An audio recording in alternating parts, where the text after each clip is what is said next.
بتكوني شغالة على ثقتك بنفسك كويس جدا، ومع اول تجمع او اول ايفنت او مناسبة بتروحيها بتتوتري وبتتكسفي، مبتعرفيش تحطي عينك في عين اي شخص، تحسي انك اقل من كل الموجودين، لسانك بيتربط وما بتعرفيش تقولي ايه، ما بتعرفيش تفتحي مواضيع، اي حد بيفتح معاكي موضوع بتقفليه ببساطة او بتقفليه بكلمة واحدة.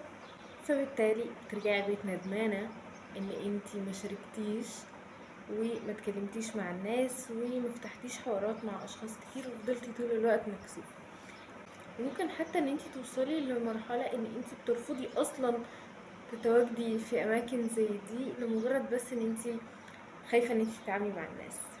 لو ما تعرفينيش فانا رانيا وبقدم محتوى عن حب الذات والثقة بالنفس وتطوير الذات. ففي الفيديو ده هقولك ازاي تقدري تواجهي شوية خوفك من التجمعات، اوكي، والرهاب الاجتماعي، تبس شوية بسيطة نفعت معايا بصراحة، فهقولها لك وان شاء الله تفيدك. طيب قبل ما ابدأ في التبس خليني اقولك انا اصلا مين او انا فين من الرهاب الاجتماعي. اوكي، اول حاجه سوري على الاصوات اللي تسمعوها لان انا اصلا مشغله الغساله والمايك باظ، فادعوا لنا ان شاء الله المايك الجديد يجي بقى عشان نقدر نصور بيه وتعرفوا تسمعوني كويس. طيب دي اول حاجه. تاني حاجه، انا فين من الرهاب الاجتماعي؟ عايزه اقول لكم، هبدا لكم من وانا صغيره جدا. انا صغيره او انا في المدرسه كنت اكتر شخص عنده صحاب وبصاحب الناس في كده.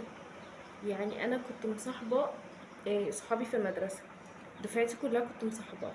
اوكي، المدرسين، الامن بتاع المدرسه، العمال بتوع المدرسه، جيراننا، رجاله وستات. كنت ببقى ماشيه كنت ببقى ماشيه مع بابا في الشارع بسلم على عمو ده وعمو ده وازيك يا رانيا ومش عارفه ايه. يعني كانوا ناس بيحبوني لدرجه ان انا بيسلموا عليا حتى وانا ماشيه مع حد. طيب ده وانا صغيره. الموضوع ده كمل معايا شويه لحد مثلا هنقول ثانويه عامه او قبل ثانويه عامه شويه، يعني 3 سنين ثانويه انا مكنتش كده خالص. فجاه بقيت بتكسف، بقيت بتوتر، بقيت لما بيكون في اي تجمعات بتخاف وبخاف اقول حاجه اتكسف مثلا، او بخاف اقول حاجه تكون غلط، بخاف اتكلم عموما. كنت ببقى الشخص يا اما بيرفض يكون في تجمعات، يا اما في حاجه دخلت فيها، يا اما اصلا ما بروحش. اوكي، ده انا اول بقى ما دخلت الجامعه بدات احس ان لا، في حاجه غلط. اوكي، بدات احس انه دي مش انا. اوكي، دي حاجه. تاني حاجه بدات احس انه يعني عمري بيضيع وانا قاعده مكسوفه اتكلم، مكسوفه ارد، مكسوفه اعمل. طب يعني اللي هو بعدين، فعملت التبس اللي انا هقولكوا عليها دي. اخر سنه في الجامعه بدات ادور على اكتر واحده من صحابي اجتماعيه، وبقيت اروح معاها في كل مكان بجد. بتروح ايفنتات بروح معاها ايفنتات، تنزل تطوعات في اي مكان بنزل معاها تطوعات في اي مكان، حتى لو الايفنتات دي انا ماليش اي علاقه بالمواضيع اللي قائم عليها الايفنت. مش مشكله عادي، بس لان انا هدفي ساعتها ما كانش الايفنت، انا هدفي ساعتها كان ان انا اكون موجوده وسط تجمع من الناس، لحد ما وصلت ان انا بدخل اي ايفنت عادي كأن الايفنت ده بتاعي وكأن انا اللي منظماه، وعادي جدا. عايزه اقول كمان ان انا ساعات كنت بنزل تنظيم ايفنتات، فاهمين؟ بس لمجرد ان انا اشتغل وسط تيم، وان انا ما اتكسفش ان انا اتكلم في وجود ناس كتير، يعني فاهميني؟ بس فخليني اقول لكم التبس بسرعه عشان الفيديو كده طول قوي. اول نصيحه، ودي مهمه قوي ان انتي تبداي بيها، اول حاجه ان انتي تواجهي، لازم تواجهي غصب عنك. حطي نفسك في مواقف يبقى غصب عنك لازم تواجهي. يعني مثلا لو انت في الجامعه والدكتور بتاعكم قال لكم ان في برزنتيشن ولازم حد يعمله وبيسأل مين اللي ممكن يعمله، ارفعي ايدك، خليكي اول واحده ترفعي ايديها. اول برزنتيشن هتكوني بتحضري له، عايزه اقول لك ان انت هتكرهي نفسك وهتخافي وهتتوتري وهتندمي، وايه اللي انا عملته في نفسي ده، وليه عملت كده، وكان سكت، وانا كان مالي ومال البرزنتيشن، وانا كان مالي ومال الكلام ده، وانا ازاي هقف قدام الناس واتكلم. بس المفاجاه ان هي هتعدي وبالعكس هتتبسطي.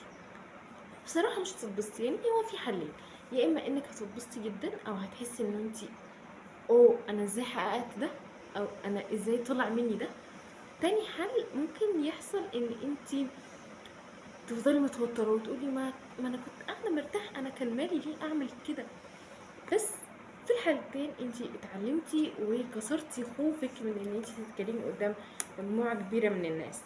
ده اول برزنتيشن. تاني برزنتيشن عايزه اقولك انه الموضوع هيبقى اخف فاخف. كل برزنتيشن هتقدميه هيبقى اخف بالنسبه لك، فلما تيجي تتكلمي قصاد تجمع مثلا صغير هتحسي ان الموضوع عادي بسيط، لان انا اتكلمت وعملت برزنتيشن قدام عدد كبير جدا من الناس، فده اتس اوكي. انت كده عملتي اول خطوه ان انت واجهتي. تاني تip هديها لك ان انت لو وصلتي اي ايفنت او اي مناسبه، عايزاكي اول نص ساعه تكوني مينيمم اتكلمتي مع 3 اشخاص خلال اول نص ساعه. طيب ليه اول نص ساعه يا رانيا؟ هقولك، لان لو عدت اول نص ساعه وانت ما كلمتيش مع اي شخص، انت هتتوتري جدا جدا، اوكي، وهتحسي ان انا ايه اللي جابني هنا وانا لوحدي وانا قاعده طول الوقت ده لوحدي، وهتزهقي يا اما هتقرري تمشي. اوكي، غير كده انت هتدي نظره للناس عنك ان انت شخص اللي قاعد لوحده وما بيتكلمش مع حد وما بيتعاملش مع حد. فلما تيجي تتكلمي وتبدأي تاخدي تدخلي نقاشات مع الناس بعد نص ساعة او بعد ساعة من وجودك، الموضوع هيكون تقيل ورخم عليكي وعلى الناس. ليه عليكي؟ لان انتي اوريدي قاعدة بقالك فترة طويلة لوحدك ومتوترة وقاعدة بتراقبي الناس وخلاص، فانت كده كده متوترة، انت هتتحسسي من اي حاجة. يعني لو كلمتي حد مشغول مثلا وما ادكيش الاهتمام اللي انت متخيلاه، هتزعلي وهتحسي ان الموضوع كبير، وهو هيكون كبير بالنسبة لك. طيب بالنسبة للناس هيكون كبير عليهم ليه او تقيل عليهم ليه؟ لان الناس خلاص اوريدي اخدوا عنك نظرة ان انت الشخص اللي بيقعد لوحده ومش حابب ان هو يدخل في التجمعات. اوكي، فكون ان انت تدخلي تحاولي تغيري النظرة دي عنك، فهي تقيل عليكي وعلى الناس. اوكي، طيب يا رانيا، دول ناس انا معرفهمش، معرفش حتى اسمائهم ايه، معرفش اي حاجة عنهم، هتكلم معاهم على ايه؟ يعني انت قلتي لي اتكلم مع 3 اشخاص، اوكي انا موافقة هتكلم مع 3 اشخاص، اتكلم معاهم في ايه؟ انا معرفهمش. طيب اول حاجة انت لازم تختاري موضوع تكوني متأكدة ان هو مشترك ما بينكم، لان كون ان انتوا موجودين في نفس الايفنت او نفس المكان او نفس المناسبه، يعني بطبيعه الحال في مواضيع مشتركه بينكم. اوكي، انت مثلا في فرح، مناسبه رايحه فرح، فانت عايزه تتكلمي مع شخص، انت ممكن تسالي انه الشخص التاني ده لو يعني تفتحي معاه كلام اللي هو الله العروسها اموره قوي مثلا، فستانها قد ايه جميل. اوكي، هتبدا تتكلم معاكي والله بسم الله ما شاء الله عليها اموره جدا، فتبداي تساليها طب هو انت تبع العريس ولا تبع العروسه، وايه ده بسم الله ما شاء الله، طب اسمك ايه، ايه ده مثلا لو معاها اطفال، ايه ده هم دول اولاد بسم الله ما شاء الله مش باين عليكي. يعني ال الكلام بيجيب بعضه. طيب لو انا في ايفنت، انت اوريدي في ايفنت، ادي موضوع مشترك. لو مثلا الايفنت المكان بعيد، اسالي هو المكان انت عرفتي توصلي بسهولة اصلا؟ انا مثلا تعبت لحد ما وصلت، المكان كان بعيد معرفتش اوصله بسهولة، هو انت وصلتي بسهولة؟ وانت طب انت جيتي المكان ده قبل كده؟ وهكذا. رابع حاجة او رابع نصيحة ان انت تقدمي المساعدة للناس اللي حواليكي في حاجة انت بتعرفي تعمليها.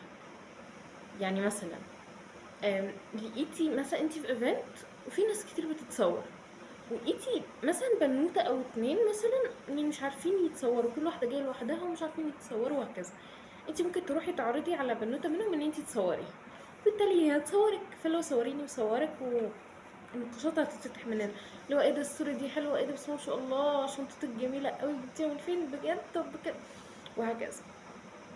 طيب انت مثلا في مكان، اوكي، ولقيتي بنوته محتاجه مساعده، مثلا الكعب بتاعها اتكسر، طرحتها وقعت، المواقف اللي احنا كلنا كبنات بنتعرض لها شهور في اي مناسبه، اعرضي ان انت تساعديها. اللي هو خامس نصيحه، عايزه اقولك ان عادي يجي عليكي وقت في الايفنت او في المكان اللي انت فيه وتكوني لوحدك. يعني مثلا الايفنت او المناسبه 3 ساعات، ما تتوقعيش ان انت في ال3 ساعات هتكوني مع حد او هتكوني بتحكي مع حد، الا لو في حد انت رايحه معاه، الا لو في حد اوريدي موجود يحكي معاكي طول الوقت. وحتى لو في حد معاكي فوارد ان هو حد ينادي عليه فيروح له كده يعني. فانت عادي لما تكوني لوحدك ما تتوتريش، وما تحسيش ان ايه ده انا قاعده لوحدي، ايه ده الناس كلها معاها حد وما اعرفش ايه عادي. آه، اقفي عادي لوحدك او اقعدي لوحدك واتفرجي على المكان واتفرجي على الناس، اللي هو ايه ده الله الديكور ده حلو، مش عارفه ايه. ليه؟ لان انت لو فضلتي متوتره ومتنشنه مش هتبقي مركزه اصلا، يعني انت هتمشي من المكان وانت مش فاكره تفاصيل المكان، وده مش صح. حاجه كمان ان انت ما تقفيش، لو انت وقفتي لوحدك شويه ما تقفيش اللي هو ده مش كده. ليه؟ لان انت لو واقفه لوحدك مثلا والناس اللي حواليكي شايفينك مكشره، حتى لو في حد لوحده وعايز يجي يتكلم معاكي بحيث ان انت تدخلوا في نقاش مع بعض، مش هيجي. ليه؟ مش هيجي لان شايف واحده قدامه مكشره، فطبيعي المكشره دي انا لما اروح لها يعني يا الله دي اكيد هتكشر في وشي، يا اما هتبقى متعصبه مثلا فهتطلع عصبيتها وهترد عليا بطريقه اللي تزق. يعني اقفي عادي وابتسمي وبيني للناس ان انتي اوبن ان حد يجي يتكلم معاكي، وان عادي لو حد جه يتكلم معاكي تكلمي بذوق جدا، حتى لو مثلا جه شاب يتكلم معاكي وانتي مش حابه ان انتي تدخلي في نقاش مع شاب، عادي اتكلمي بذوق جدا وخليكي بنت كلاس، وردي بطريقه حلوه، حتى لو انتي مش حابه ان انتي تكملي النقاش ردي بطريقه ذوق واعتذري وامشي. دي نصيحه رقم 6. لو حصل معاكي اي موقف مضحك اضحكي عادي، لو حصل معاكي اي موقف غريب اضحكي، يعني ما تاخديش الموضوع تكبريش الموضوع في دماغك يعني. مثلا انتي وشايله حاجات كتير، مثلا حاجات كتير وقعت منك، الاكياس كلها وقعت منك، عادي لا اضحكي يعني ابتسمي عادي، خليها جوك يعني، مش ما تكبريش الموضوع في دماغك مثلا وتتوتري وتتكسفي والناس شافتني عادي. نصيحة رقم 7، لو انت ما تعرفيش الحاجة قولي انا ما بعرفش، قولي انا ما اعرفش. يعني مثلا لو انت في ايفنت وجم سألوكي قالوا لك مثلا انت تعرفي البراند بتاعنا، لو انت ما تعرفيش قولي انا ما اعرفش عادي، اوكي. يعني قولي لا، لا انا ما اعرفش، ممكن تعرفوني، ممكن حد يشرح لي، طيب عادي، بالعكس، ده هيفتح معاكي مجال ان حد يجي يشرح لك ويحكي لك، فانت كده على الاقل بقى عندك شخص واحد في المكان اخدتي وش عليه زي ما بيقولوا اللبنانيين، يعني اخدت وش عليه، فعادي. آم، غير كده ان انت لو عملتي نفسك الست اللي مفيش منها اتنين وان انت عارفه كل حاجه وحد سألك على حاجه طبعا انا عارفه، مع الوقت هيبان ان انت ما كنتيش عارفه الحاجه دي، فهيبان ان انت غرورك ما سمحلكيش ان انت تقولي ان انت مش عارفه.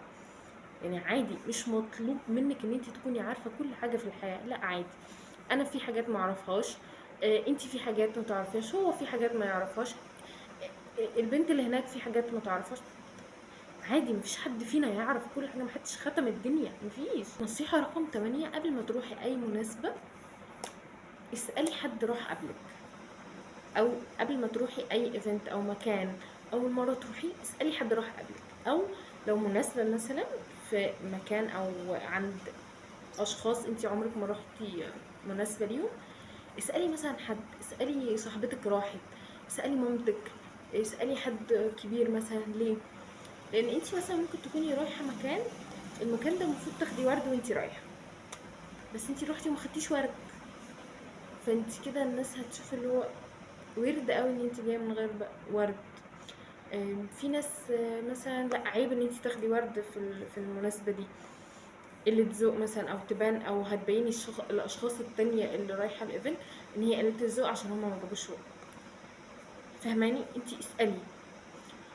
غير كده ان انت لو ما سالتيش يعني عادي، مش هتبقى كارثه، بس هتتعلمي برضه. يعني انت هتروحي هتعرفي انه ايه ده الناس كلها جايبه ورد، انا كان المفروض اجيب ورد. بس الافضل ان انت تسالي حد. يعني دي التبس اللي ساعدتني ان انا اخرج من خوفي الاجتماعي وارجع تاني ان انا عادي اتعامل مع الناس. عايزه اقول لكم على حاجه تاني.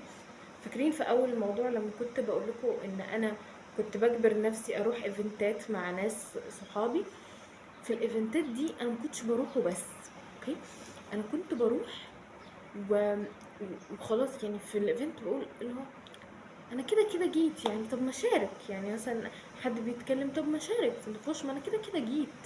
يعني هي اتحسبت عليا ان انا جيت المكان وحضرت الايفنت، طب ما شارك. يعني ليه ابقى جيت ورحت كاني ما جيتش وبس؟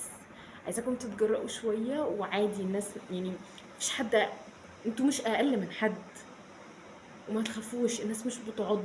حتى لو غلطوا في الكلام مرة واتنين وتلاتة، المرة العشرة يا ستي مش هتغلطي. حاولي وجربي مرة واتنين وعشرة وبس. متنسوش تشوفوا باقي الفيديوهات ان شاء الله تعجبكم، وان شاء الله الفيديو ده يعجبكم عشان عجبني انا قوي. وبس اشوفكم في فيديو جديد ان شاء الله، وباي باي.